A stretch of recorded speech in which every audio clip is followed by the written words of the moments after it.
ಮೊದಲ ಪಾಪ. ಮೊದಲ ಸ್ತ್ರೀ ಪುರುಷರಾದ ಆದಾಮ ಅವ್ವರು ದೇವರು ಅವರಿಗಾಗಿ ನಿರ್ಮಿಸಿದ ಸುಂದರವಾದ ತೋಟದಲ್ಲಿ ವಾಸಿಸುತ್ತಿದ್ದರು. ಆದರೆ ಸೈತಾನನು ವಂಚಕ ಸರ್ಪದ ರೂಪದಲ್ಲಿ ಬಂದು ಆದಾಮ ಅವ್ವರನ್ನು ಪರಿಶೋಧಿಸಿದನು. ನೀವು ಈ ಮರಗಳಿಂದ ಹಣ್ಣುಗಳನ್ನು ತಿನ್ನಬಾರದೆಂದು ದೇವರು ಹೇಳಿದ್ದನು. ಸರ್ಪವು ಅವ್ವಳಿಗೆ ಕೇಳಿತು, ಕೇವಲ ಈ ಮಧ್ಯದ ಮರ? ಅವ್ವಳು ಉತ್ತರಿಸಿದಳು, ಆ ಮರದ ಹಣ್ಣನ್ನು ನಾವೇನಾದರೂ ತಿಂದರೆ ಸತ್ತೇ ಹೋಗುತ್ತೇವೆ, ನೀವು ಸಾಯುವುದಿಲ್ಲ. ಸರ್ಪವು ಹೇಳಿತು, ಈ ಗಿಡದ ಹಣ್ಣನ್ನು ನೀವು ತಿನ್ನಬಾರದೆಂದು ದೇವರು ಹೇಳುವುದಕ್ಕೆ ಒಂದು ಕಾರಣವಿದೆ. ಅದನ್ನು ತಿಂದರೆ ನೀವು ಆತನ ಹಾಗೆ ಆಗುತ್ತೀರಿ. ಆತನಿಗೆ ತಿಳಿದಿರುವುದಿಲ್ಲವೇ? ನಿಮಗೂ ತಿಳಿಯುತ್ತದೆ.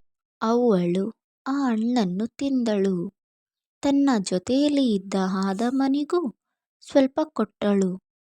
ಅವನು ಕೂಡ ತಿಂದನು. ಹಾಗೂ ಪಕ್ಕನೆ ಮುಂಚೆ ಎಂದಿಗೂ ತಿಳಿಯದಂತಹ ಸಂಗತಿಯನ್ನು ಅವರು ತಿಳಿದರು. ತಾವು ಬೆತ್ತಲೆಯಾಗಿದ್ದೇವೆ ಎಂಬ ಸಂಗತಿಯನ್ನು ತಿಳಿದುಕೊಂಡರು. ಅವರು ಎಲೆಗಳನ್ನು ಒಟ್ಟಾಗಿ ಸೇರಿಸಿ ಹೊಲೆದು ತಮ್ಮನ್ನು ಮುಚ್ಚಿಕೊಂಡರು. ಈ ಹಿಂದೆ ಎಂದಿಗೂ ಭಯ ಅಥವಾ ನಾಚಿಕೆಯನ್ನು ಅವರು ಅನುಭವಿಸಿರಲಿಲ್ಲ. ಅದರಿಂದ ಏನೋ ತಪ್ಪಾಗಿದೆ ಎಂದು ತಿಳಿದುಕೊಂಡರು.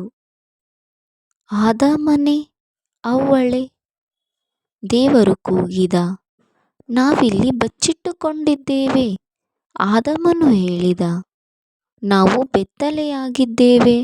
ಆ ಮರದ ಹಣ್ಣನ್ನು ತಿಂದ ಕಾರಣದಿಂದ ನಿಮಗೆ ಅದು ತಿಳಿಯಿತು. ದೇವರು ನಿಟ್ಟುಸಿರು ಬಿಡುತ್ತಾ ಆಗ ಆದಾಮನು ಹೇಳಿದ ಅವ್ವಳ ಮೇಲೆ ಆರೋಪ ಹೊರಿಸಿದ. ಅವ್ವಳು ಸರ್ಪದ ಮೇಲೆ ಆರೋಪ ಹೊರಿಸಿದಳು. ಆಗ ದೇವರು ಹೇಳಿದನು, ಸರ್ಪವೇ, ನೀನು ನಿನ್ನ ಹೊಟ್ಟೆಯ ಮೇಲೆ ಹರಿದಾಡು. ಒಬ್ಬ ಸ್ತ್ರೀಯ ಮಗನು ನಿನ್ನನ್ನು ಸೋಲಿಸುವನು.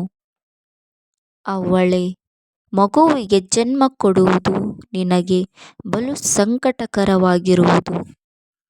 ಆದಾಮನೇ, ಆಹಾರವನ್ನು ಬೆಳೆಯುವುದು ನಿನಗೆ ಬಲು ಕಷ್ಟಕರವಾಗುವುದು. ನಂತರ ದೇವರು ಆದಾಮ ಅವ್ವರಿಗೆ ಬಟ್ಟೆಗಳನ್ನು ಮಾಡಿ ತೊಡಿಸಿದನು. ಹಾಗೂ ಅವರನ್ನು ತೋಟದಿಂದ ಹೊರಗೆ ಕಳುಹಿಸಿಬಿಟ್ಟನು. ಅವರು ಮತ್ತೆ ಅಲ್ಲಿಗೆ ಬಾರದಂತೆ ಆ ತೋಟವನ್ನು ಕಾಯಲು ಧಗಧಗನೆ ಉರಿಯುವ ಕತ್ತಿಯನ್ನು ಹಿಡಿದ ದೇವದೂತನನ್ನು ಕಾವಲಿರಿಸಿದನು. ಕಾವಲಿಗಾಗಿ ದೇವದೂತನನ್ನು ಬಿಟ್ಟನು.